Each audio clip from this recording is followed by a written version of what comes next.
Memories in the Land of High Passes. Hello, everyone, and welcome to the podcast of The Ordinary Maverick. This is Ajay, your host, an ordinary maverick, sharing real life thoughts and experiences and maverick tips. If you haven't hit the subscribe button yet, please do so, and you will not miss another episode. Ladakh is located in the northern part of the Indian subcontinent, in the vicinity of Karakoram and westernmost Himalayan mountain ranges. Ladakh, the classical name in Tibetan language, meaning the land of high passes. I did a trip to Ladakh many years back and truly created one of the most magical memories to last a lifetime. Some trips are just extra special. Well, this one was just for me and my daughters, a father-daughter trip, so to speak, and done when my daughters were just 11 and 12 years old. We did turn some heads though, I recall, and got curious looks as well as questioning conversations with complete strangers, fellow travelers, seeing a dad who with his two young daughters traveling in Ladakh. Believe me, it wasn't a common thing at the time, when most travelers were families and especially when there were young kids. One saw their parents and extended family and friends in groups together. So yes, there was some natural curiosity. And I recall one traveler telling me that I was brave to come out to Ladakh with my two daughters minus the mum. Well, the traveler didn't know at the time it was the mum who planned the entire trip, being the travel planner in our family. However, it so happened that she couldn't join us due to other commitments and encouraged us to take the trip. In retrospect, it was a trip of a lifetime. As we reminisce about the trip with our girls, it really was a special one. But before I get some more into this trip, let me share something that we did as parents from quite early on with our girls. We consciously and intentionally planned alone one-on-one time with each of us separately. Often we do things as a family all together, and that's important, of course. And then we also do stuff as parent with our kids, and that's great too. But spending the one-on-one with each kid separately and doing that intentionally is not that common. We stumbled upon this by chance.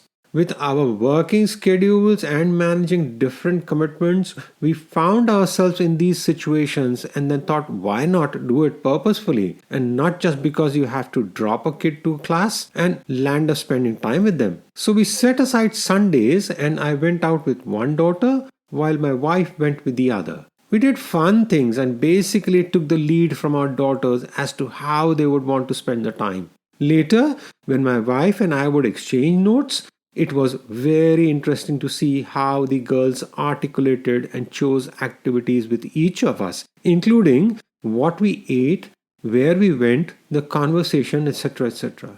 Each of us got to know the other one-on-one without other dynamics, and that was just brilliant. We started this when the girls were really small, maybe 6 or 7 years old, and continued it through their teenage years, and even now try and find those opportunities as they come about. We created many special memories and have shared this experience with many friends and family over the years.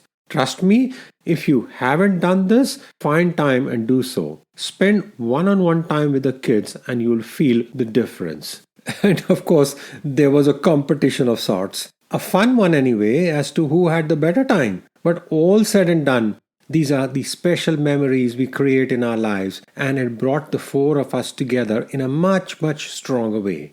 Now, coming back to our beautiful Ladakh trip, the 1-week trip was planned with a local guide. This person came highly recommended from all the fact findings that my wife did. And then there was a lot of correspondence and back and forth in planning the itinerary. But having the local guide who was able to take us off the beaten path and really custom design a trip that made sure we did all the right things, but also made allowances for how we did it. The altitude and the time factor, for example. Not feeling rushed and taking local events into consideration was really valuable. This has kind of become the norm for us, and we always trying to find local guides who add such a different dimension to the travel. Full respect for all the international and big global tour companies. They are great, no doubt, and have everything worked out well. But there's just something to be said about these smaller tour operators and the local guides who have an innate sense of pride for their homeland and are eager to show you the best there is and not miss out on anything. Just makes for a more memorable trip and gives you a glimpse into the local flavor in a way that bigger companies just cannot do. I feel it's more clinical for them in many ways, just another job for them, I guess. The land of high passes truly lived up to its name. We all recall the curving, winding roads up the hill, the world's second highest motorable pass standing tall at 18,380 feet, the serpentine roads that looked awesome from the top of the mountain, picture perfect, but were such a challenge as we went up and down. If you have a tendency for motion sickness, then for sure this is one place it will definitely act up.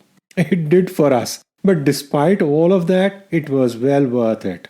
Pristine clear river running alongside the dust roads, small whirlpools with aquamarine colored water, snow-capped mountains in the distance, acres and acres of uninhabited land with just one dust road running through this expanse. One of the lakes we passed was so still that it reflected its surroundings like a mirror image either which way you looked at it. Tall chinar trees, which are also known as the oriental plane trees, all around. These trees are huge, massive and majestic. They can grow up to 30 meters or 100 feet tall with girths exceeding 50 feet at times, and it normally takes about 50 years to mature and 150 years to be fully grown. The sights and the beauty of the surroundings is so spectacular that one forgets the troubles and discomfort soon enough. Our local guide took us to the relatively unknown places. We sampled the local cuisine, spent time with school kids who in turn were more than happy to spend time with us. Their happy faces remain etched in our memories. We even got a chance to participate in the local festival celebrations with dances where masks were worn and music and singing. It was one of those awesome trips. And although other travels have followed over the years, the trip to the land of high passes remain a father-daughter highlight. Speaking of local guides, there's some downsides as well. Depends actually how you look at it. We've had some interesting experiences and anecdotes over the years. One such memory was shared by good friends of ours who were doing a rafting trip somewhere in South America on grade 4 and 5 rapids. Our friends went with a local guide, so there were going to be the three of them on the raft and we're going to navigate the river and rapids together. Well, all instructions were given and they were ready to start.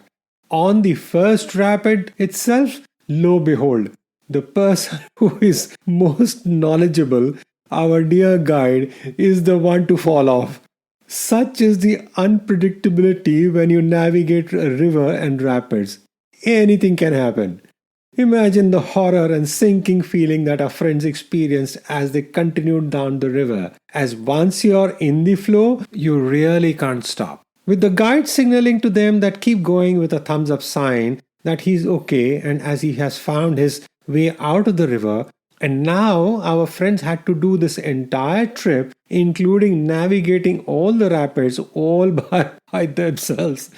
No guide. We were in absolute splits when they told us that. But I'm sure at the time it must have been super scary. Although our friends said that there was no time to be scared, they just had to keep all their wits in hand to manage the journey on the river.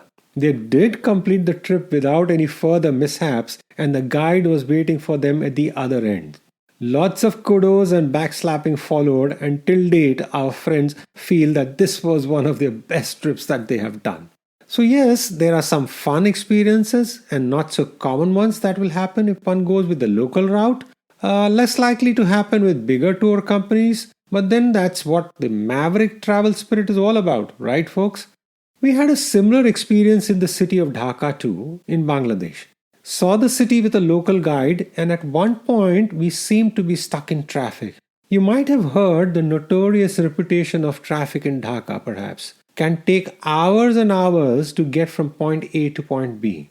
Our local guide came up with a plan and said, we can avoid this traffic if you're willing to go by the boat and cross a river. We were game for sure. Little did we know what we were signing ourselves up for. The boat was just a kind of a raft, all of 4 feet wide and 15 feet long. One misstep and you are in the water. A boatman navigates this raft with his oar through a river which is super crowded with lots of similar rafts coming from all directions, plus bigger boats and ships that seem to just sail by, blowing their horns to get the smaller boats out of the way. It is such an organized mess on the waters that we had our hearts in our mouth all the time. It was an experience. At one point, we felt we are going to crash into another boat for sure, but the skill of our local boatman held firm and we made it safely to the other side. Of course, our local guide sat unfazed through this entire boat trip as if it was no big deal having all these boats just crisscrossing in the water. And the worst part was there were no life jackets or any kind of safety measure. Plus, I'm not a swimmer. Anyway, all's well that ends well. That's what you get with the local flavor. We did beat the traffic and we had an unique experience along the way. So, fellow Mavericks, as you get set and plan your travels for the coming year, do think about going to the land of high passes if not already done so and finding a local tour guide. Believe me, you will not regret it. Do keep writing your comments and sharing your feedback via our Instagram at The Ordinary Maverick or through our hashtag The Ordinary Maverick. I love hearing from you. This is Ajay signing off and wishing you have an amazing day, a super amazing year. Keep well, stay safe. Credits. This podcast series was put together as a team effort from the Bhardwaj family. Concept, design, title, researchers and reviewers: Ajay, Sanjana, Avantika and Niharika Bhardwaj. Script, Sanjana. Cover design, Niharika. All rights reserved.